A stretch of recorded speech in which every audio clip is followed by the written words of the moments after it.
Good morning. Yay!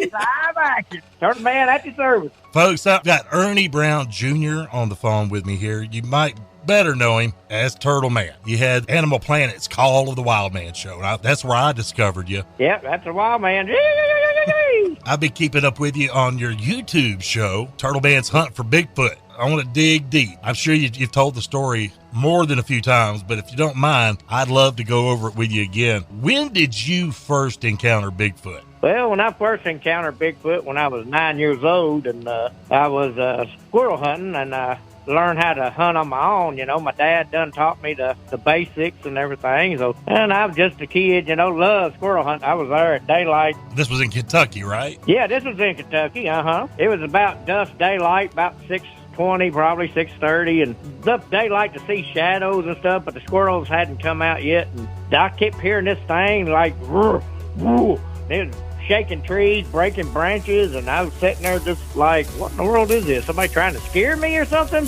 I said, there ain't no cows down here or a bull or nothing. There ain't no bears where I live at in Kentucky at the time in Washington County. I was sitting there and I said, I better say something. He's getting off close. You know, he's getting a little loud, you know, and I could start seeing this figure walking through the shadows. And I yell out, I said, hey, I'm over here, you know. And it never did answer back. It stopped. Everything got dead silent.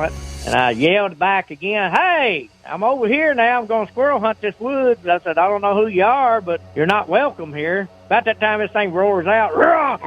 And it started shaking trees and like little bushes and, you know, probably big as my arm size, my leg size, and shaking them pretty hard, you know. And I was sitting there going, all right now. I said, hey, you're scaring me.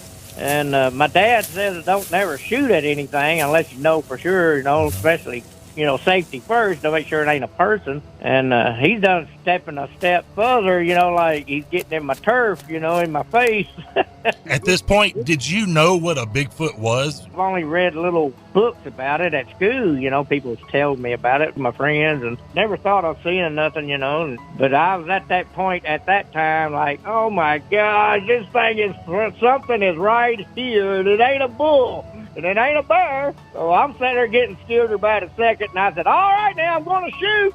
Well, I shot up over its head. Boom, I shot, because it kept getting louder and closer. And the only thing protecting me was a fence row that was growed up in them old wild rose bush briars. Ain't nothing get through a rosebush briar but a rabbit. I'm telling you, that was the only thing between him and me. So I shot over its head, and this thing squalled out so loud it knocked me down, the vibration from its voice. So I fall to the ground, and this thing is starting to break off sticks and pulling up little trees, throwing them at me, sapling trees, and picking up a few rocks. He was throwing them over the fence. And I said, all right, I'm going to shoot again. I said, I mean it. And I've seen him standing there just in a shadowy form. I've got a picture I drawed at school about it. It's about 10 foot tall, 9.5 foot tall. I can't make it out, but I know it was really big and it was really wide. And it roars out again. That's when I shot. Boom! Because it scared me so bad. So I shot towards his kneecaps. And, of course, I don't know if it hit him or not. It could have, because he squalled out so loud, I thought I got him. You know, I thought I did hit him. Of course, it only was a little old 6-shot pellets, you know, from my 12 gauge to shoot squirrels. And I shoot, and it squalls out so loud. I don't know if I hit it or not. All I know, it knocked me down again with the sound of the voice it made, like, roar! And it was so loud, it just sends fear right through your bones. So I dropped my gun. I take off running as hard as I can run back towards my house, and I jump over that fence. I look back behind me right when I leaped over a fence, and here he comes running up the field. I said, oh, my God, and I kicked the door down, running there, Dad, it's a Bigfoot, it's a Bigfoot, it's a Bigfoot. So everybody's jumping up out of bed, my brothers and all them. So my brother Tim runs outside and looking for, where is it, where is it? I said, it's down there going across the cow field. He looks down there and he sees it running across the field, and he said it looked like a gorilla to him. And then my dad runs out there, so that ain't nothing, it's just a cow. I said, that ain't a cow walking on 2 legs. What's wrong with you, Dad? That's what it is. I said, there it goes. And he never did see it. He said it wasn't nothing. But Tim said, I seen it. It's right there. It's going down towards the bass pond. My brother backed me up. And, of course, it went on away, you know. I was scared to death. I didn't come out of the house for a whole year. I stayed in the house. I'd get on the school bus. I'd run back to the house. And, you know, I'm just so scared. It scares you to death. That thing roaring at you like that. Well, let me ask you this. Looking back now as an adult, Do you think you were in real danger, or was it just trying to scare you? It was just trying to scare me. Now, if he really wanted to catch me, he could have snuck up on me as quiet as they are. He was just playing with me, I reckon. He was hunting that area. That's when they throw a fit, kind of. Like, if you're messing them up on a hunt, they're trying to scare you out of their way. Probably recognize that. Well, this is a youngin'. I'll just scare him out of here.